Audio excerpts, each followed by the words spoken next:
Bonjour, mesdames, mesdemoiselles, messieurs, bonjour, Nabilaï Camara, depuis Bruxelles, cher contre-guinéen. Très bien, voilà, sur la transition guinéenne, une transition qui tend vers la fin. Alors, nous le savons tous, ce n'est pas un secret, cette transition finit, disons, à la fin de cette année, donc dans quelques jours, chers contre-guinéens. Alors, comme je le disais antérieurement dans mes interventions, c'est une transition qui finit. Une transition, il faut appeler une transition de Mamadi Doumbouya, et qui prend fin. Oui, il faut l'appeler ainsi parce que, disons, la transition n'a pas été concluante. Pendant 3 années, la transition de Mamadi Doumbouya n'a jamais été concluante, effective. Donc, ce qui sous-entend effectivement, il faut donc entrevoir, disons, l'arrivée d'une autre transition, une transition que nous espérons plutôt rationnelle, raisonnable, chers contre-guinéens, n'est-ce pas? Oui, la transition a été un échec, c'est ce que j'appelle d'ailleurs le thème ici, une transition sauvage de gaspillage arrive à sa fin, chers contre-guinéens, n'est-ce pas? Voilà, c'était Nabil Camara depuis Bruxelles, ou c'est, excusez-moi, Nabil Camara depuis Bruxelles. Très bien. Alors, bon voilà, je vais essayer de répondre à certaines questions, vous comprenez, questions politiques, des actualités politiques, effectivement. Alors, quand je dis des questions, ce sont des soucis politiques, des discours, des positionnements politiques. Alors, je vais répondre, disons, qui sont tout simplement irrationnels.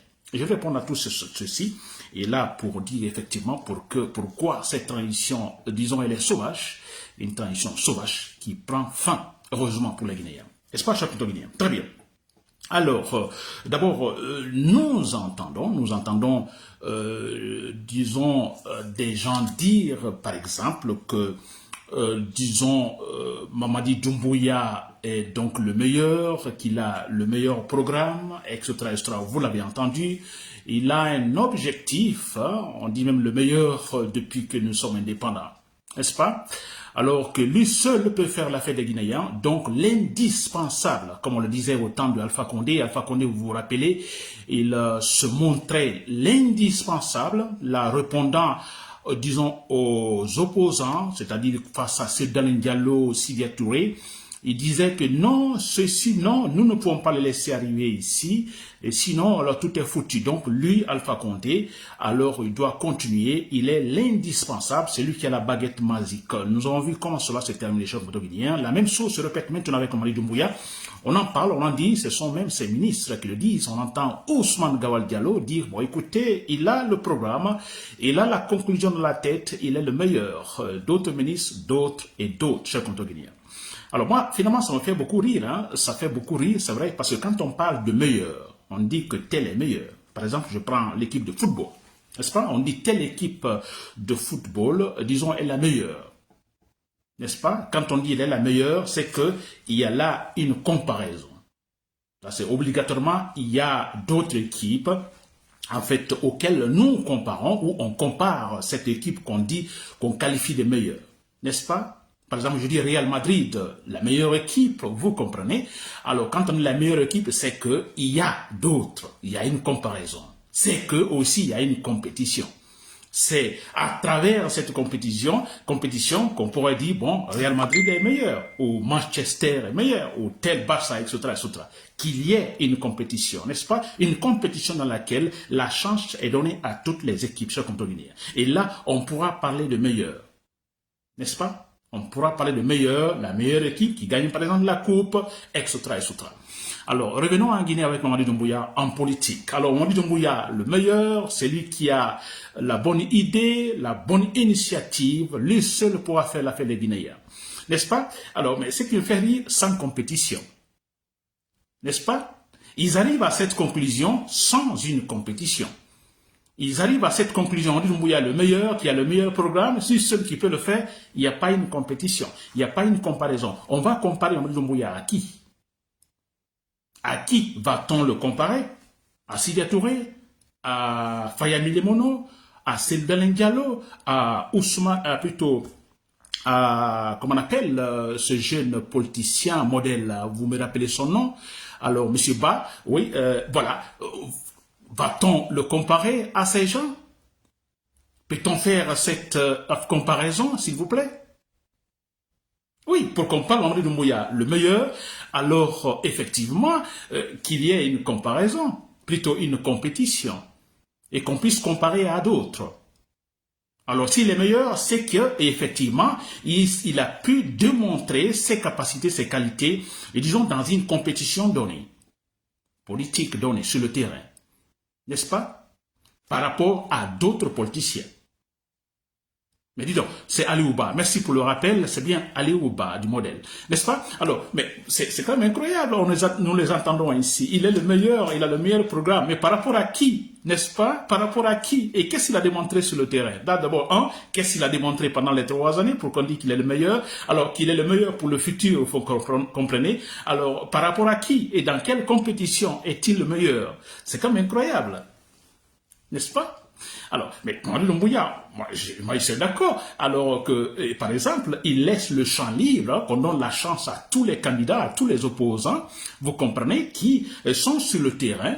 Vous comprenez qu'il y a une compétition, par exemple, des élections, même pas des élections, mais la capacité pour chaque opposant, pour chaque parti politique de pouvoir s'exprimer sur l'état de la Guinée.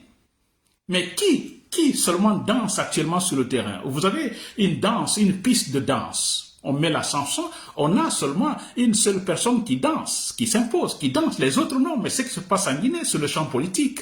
Lui seul, il danse. Il pose des questions, il répond à ces questions. Les autres n'ont pas ce privilège. Ils ne peuvent même pas, ils sont empêchés. Alors, s'il vous plaît, vous comprenez? On dit, ils disent la Guinée va bien, alors ils ne laissent pas le temps, alors également le temps à d'autres opposants de dire par exemple le contraire, si la Guinée va bien ou non. On n'arrive pas à leur permettre et on dit il est le meilleur. C'est incroyable, n'est-ce pas? C'est incroyable. On dit la Guinée tout va bien, alors tout va bien. Mais qui dit ça? C'est Mamadou Doumbouya qui dit. Personne ne dit le contraire. Aucun autre opposant, aucun autre parti politique, même pour dire oui, c'est vrai. Non. Et en plus, voilà, c'était un monsieur, disons, à qui on accorde, disons, cette qualification meilleure, alors qui utilise les appareils de l'État. Il profite du privilège des appareils de l'État, quand je parle des différentes institutions de la République. Il les utilise sur le terrain. Après, on dit les meilleurs. Mais comment c'est possible, s'il vous plaît? Il utilise l'argent de tous les Guinéens. Alors, disons, l'armée, vous comprenez, donc l'armée de la Guinée, de tous les citoyens, vous comprenez, l'administration qui appartient à tout le monde. Alors, il utilise tout cela, lui seul, il utilise tout cela, on dit il est le meilleur. Mais comment c'est possible, s'il vous plaît? Comment c'est possible qu'il soit meilleur? S'il vous plaît, Guinéens, réfléchissons, s'il vous plaît. On ne peut pas bâtir notre nation pareil.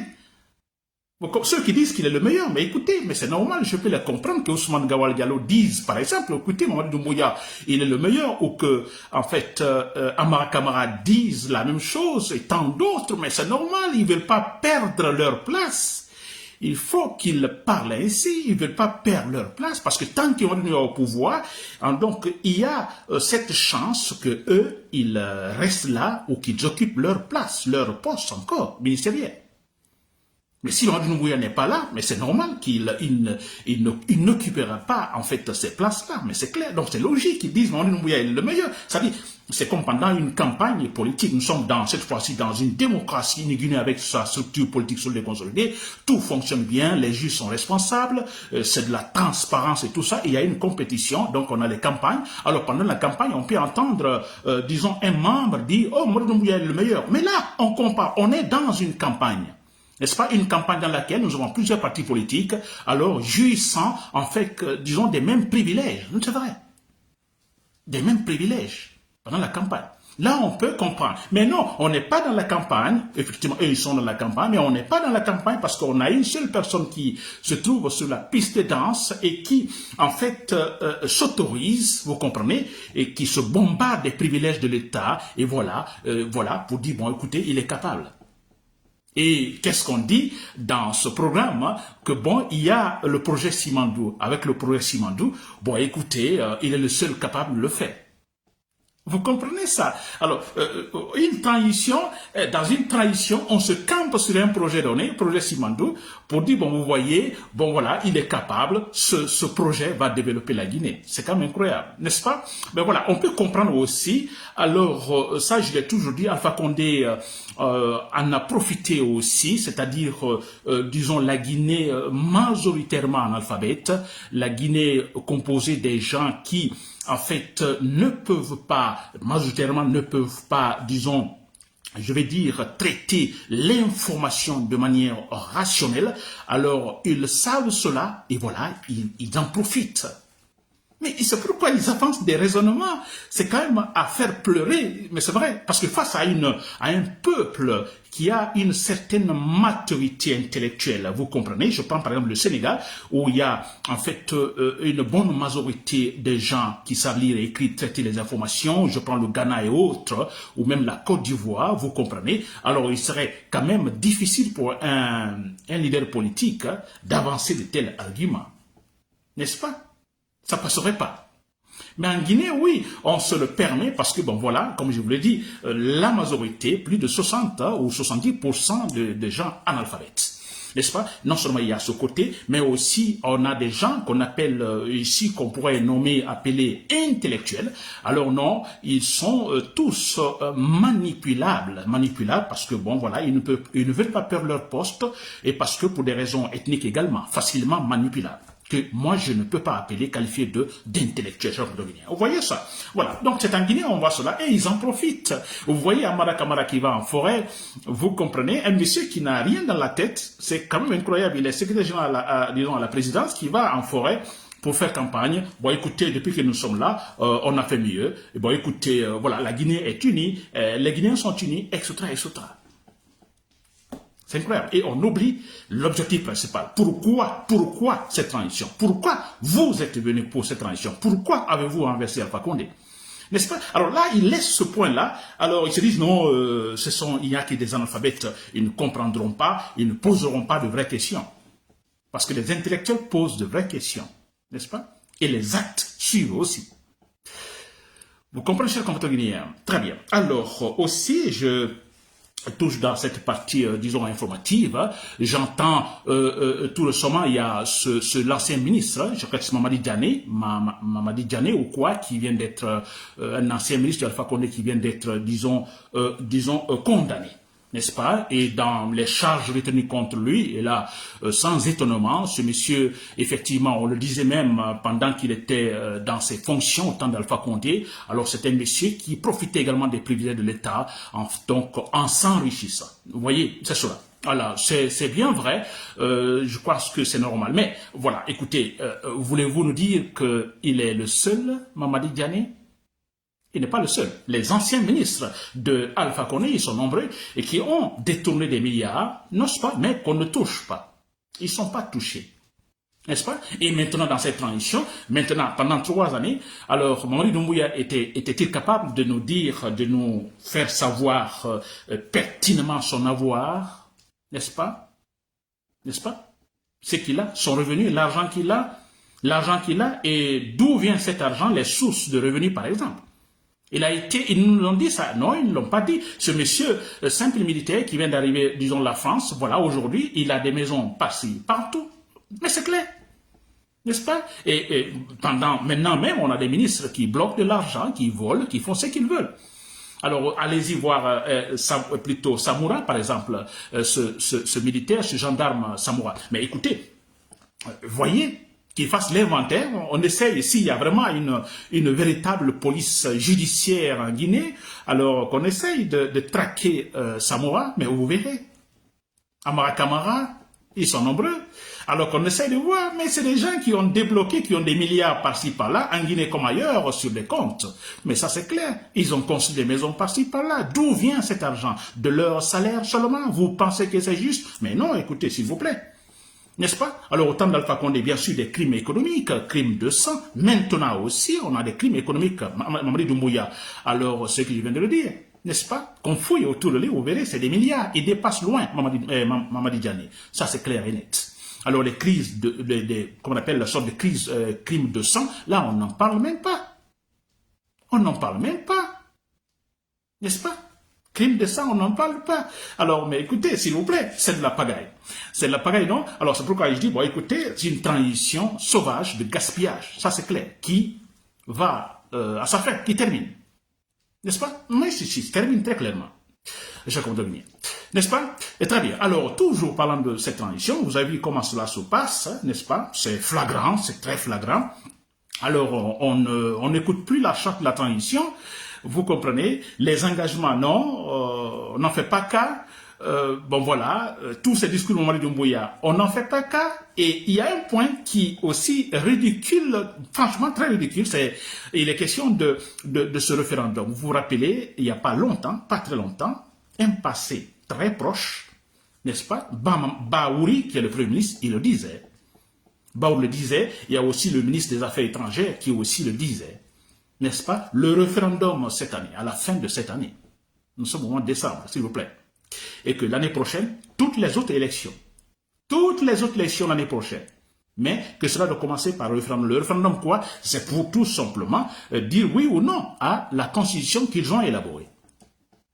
C'est fait, c'est pas fait. Ça sera fait, mais ce ne sera pas fait, s'il vous plaît, pour faire des élections. D'abord que nous devons savoir d'abord cette constitution. Pour un référendum, nous devons d'abord être au courant, disons, au fait du contenu de la constitution en question. Non, nous ne le savons pas, n'est-ce pas? Et aussi, quels sont ceux-là qui doivent voter, n'est-ce pas?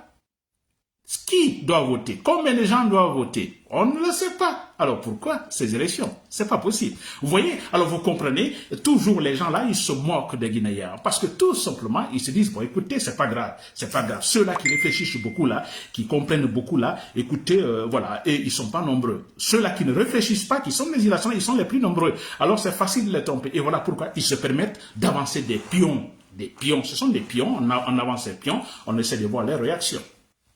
N'est-ce pas? C'est incroyable, cher compte guinéen. Très bien, pour terminer, cher compte guinéen, alors je le dis toujours, bon voilà, c'est une transition sauvage qui prend fin, oui, donc officiellement qui prend fin, mais eux, comme ils possèdent des armes, vous comprenez, ils possèdent des armes, ils vont s'imposer. Ça n'étonnera personne.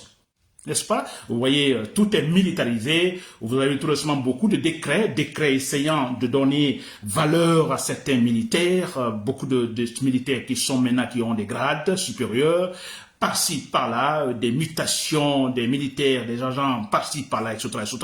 Ça, c'est pour dire, bon, écoutez, voilà, si vous voulez de la guerre, nous nous préparons pour la guerre aussi. N'est-ce pas, cher compte guinéen? Très bien. Alors, c'est que moi, je vais dire. Pour terminer, cher compte guinéen. Alors, c'est très simple. Alors, moi, j'ai toujours dit face à Alpha Condé, je disais à Alpha Condé, disons dans mes directs, que Alpha Condé, mais qu'est-ce que faites-vous? Vous fermez les frontières côté Sénégal et côté Guinée-Bissau, Sierra Leone. Mais écoutez, la personne qui vous enlèvera ne viendra pas de l'extérieur. Il est en Guinée, s'il vous plaît. Et que s'est-il passé? Voilà. C'est une personne proche de lui qui l'a, en fait, éliminé, qui l'a, en fait, dégagé. N'est-ce pas? Et c'est la même chose, comme partout dans le monde. C'est la même chose. Peut-être on a vu, par exemple, au Rwanda, où la rébellion est venue de l'extérieur avec Paul Kagame, par exemple. Ok, tout est possible. Mais moi, je vous dis, alors, c'est plutôt, moi, je me dis, c'est une bonne chose qui Mamadi Doumbouya tente de multiplier des efforts dans la préparation, disons, de l'armée. N'est-ce pas? Il recrute beaucoup de gens dans son propre camp, des gens, disons, qui sont acquis à sa cause. Mais ça, c'est vrai, c'est la famille, ce sont des amis, le fils des amis ou les fils des amis par-ci, par-là, qui sont recrutés, qui sont dans l'armée. Et ceux qui sont, alors, qui ont l'apparence douteuse, ces militaires qui sont encore dans l'armée, ils sont totalement radiés ou éloignés, tout simplement. N'est-ce pas? Alors, moi, je dis, c'est très facile, Doumbouya, si vous m'écoutez, alors, moi, j'ai beaucoup pitié de vous parce que je le disais qu'en Guinée, il y a eu 2 présidents qui sont morts de mort naturelle, Sékou Touré et Lansana Conté. On a un président qui s'est, en fait, qui a pu échapper à la mort de justesse, c'est Dadis Camara qui a reçu une balle dans la tête, alors qui vit encore et qui est en prison d'ailleurs. Et on a Sekouba Konaté qui, il y a une certaine singularité, le seul, par exemple, qui a organisé une transition, bien sûr, avec des conditions, qui est parti, elle est vivant. On a Alpha Condé, une autre singularité, pour la première fois, oui, je peux dire la première fois, un coup d'état militaire pendant, disons, que le pouvoir, le président est vivant, alors il est renversé, il vit, s'il vous plaît, il est à l'extérieur. N'est-ce pas? Il y aura une autre singularité, ça je vous le dis, notez très bien, regardez, ces vidéos-là sont enregistrées, vous l'avez partout, ce TikTok sur YouTube, vous les gardez s'il vous plaît, vous verrez une autre singularité. Le premier président guinéen qui sera abattu au pouvoir, c'est bien Mamadi Doumbouya. Je vous dis bien, il sera le premier à être tué au pouvoir. Chers compatriotes guinéens. Ce n'est pas moi qui le dis, ce sont les éléments sur le terrain. Le paramètre est là, politique, c'est ça, chers compatriotes guinéens. Je n'invente rien, n'est-ce pas? Vous essayez de voir les éléments sur le terrain, les paramètres sur le terrain, et là, c'est très clairement, c'est-à-dire qu'il y a A, il y a B. A et B se rencontrent, il y a une possibilité que C se présente. Et A et B se rencontreront en Guinée. Et ça signifie logiquement, en fait, l'apparition de C, c'est-à-dire que Mamadi Doumbouya sera le premier président en exercice qui sera abattu, disons, pendant qu'il est au pouvoir. Idem, on a connu ça, en fait, au Niger, avec Bailey Maïnassa. Chers compatriotes guinéens, c'était Nabil Kamara depuis Bruxelles. Merci pour l'écoute et voilà, bonne journée.